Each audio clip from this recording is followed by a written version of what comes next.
محترم ناظرین و سامعین، السلام علیکم ورحمۃ اللہ تعالی وبرکاتہ۔ زمانہ کچھ کہے دیوانے اپنی جان دے دیں گے، زمانہ کچھ کہے دیوانے اپنی جان دے دیں گے، مگر دامن نہ چھوڑیں گے تمہارا یا رسول اللہ، مگر دامن نہ چھوڑیں گے تمہارا یا رسول اللہ۔ آئیے میں آپ کو ایک عرابی سائل کا واقعہ سناتا چلوں۔ بنی سلیم کے قبیلے کا ایک عرابی دربار رسالت میں حاضر ہوا۔ نبی کریم صلی اللہ علیہ وسلم کے بارگاہ میں ایک شخص حاضر ہوا اور آتے ہی بڑی بے ادبی سے کلام کرنے لگا، یعنی بڑی بے ادبی سے کلام ہی بات کرنے لگا۔ سید المرسلین صفی المذنبین صلی اللہ علیہ وسلم کے صحابہ کرام نے جب یہ اس کا رویہ دیکھا تو غصے سے سب کے چہرے سرخ ہو گئے۔ سیدنا فاروق اعظم رضی اللہ تعالی عنہ نے اپنی تلوار میان سے باہر نکال لی تاکہ گستاخ کا سر قلم کر دیا جائے، مگر رحمت عالم صلی اللہ علیہ وسلم نے فاروق اعظم رضی اللہ تعالی عنہ کو ایسا کرنے سے منع کر دیا، کیونکہ وہ نبی ہیں، وہ رحمت للعالمین ہیں، وہ سب کے لیے رحمت ہیں، اپنے ہو دشمن ہو سب کے لیے رحمت ہیں۔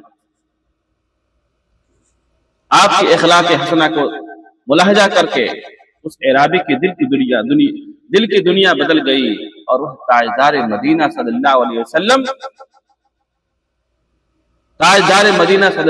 وسلم کے قدموں میں گر پڑا اور کلمہ شہادت پڑھ کر مسلمان ہو گیا۔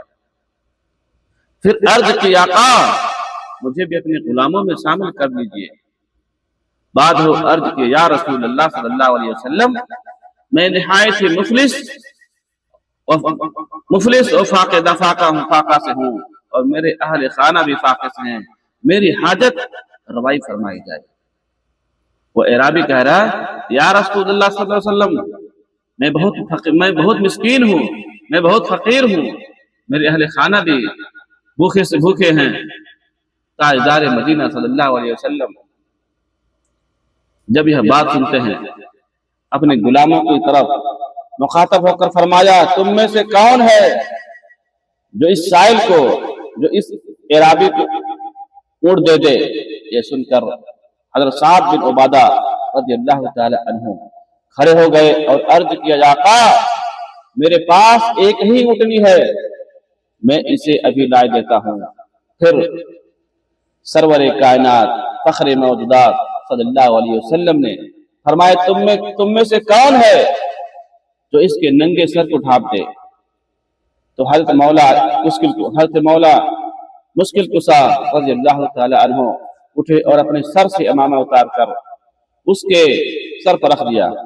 اس کے بعد آپ نے فرمایا تم میں سے کون ہے جو اس فاقہ مست اور اس کے اہل خانہ کے لیے کھانے کا سامان مہیا کرے؟ یہ فرمان نبوی سن کر تمام صحابہ کرام ایک دوسرے کے طرف دیکھنے لگے۔ یہ سعادت کس کے حصے میں آتی ہے؟ وہ فقر و فاقہ کا زمانہ تھا، وہ غریبی کا زمانہ تھا۔ جب کوئی بھی نہ اٹھا تو آپ نے حضرت سلمان فارسی رضی اللہ تعالی عنہ سے فرمایا اس سائل کو ساتھ لے جاؤ اور مدینہ منورہ کے مہاجر اور انصار کے مکانوں پر لے جاؤ، جہاں سے بھی ہو سکے اس کی حاجت پوری کر دو۔ چنانچہ حضرت سلمان فارسی رضی اللہ تعالی عنہ نے اس عرابی کو ساتھ لے کر مہاجرین اور انصار کے مکانوں پر گئے، مگر ہر طرف سے مایوسی کا سامنا کرنا پڑا، کیونکہ اس زمانے میں سبھی لوگ پریشان تھے۔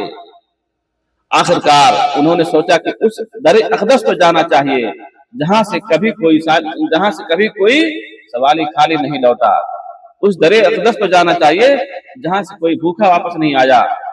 چنانچہ سلمان فارسی رضی اللہ تعالیٰ عنہ عرابی کو ساتھ لے کر حضرت فاطمہ زہرا نبی کی بیٹی سیدہ فاطمہ زہرا کے چوکر پر حاضر ہو گئے۔ جب حضرت سلمان فارسی رضی اللہ تعالیٰ عنہ نے عرابی کو ساتھ لے کر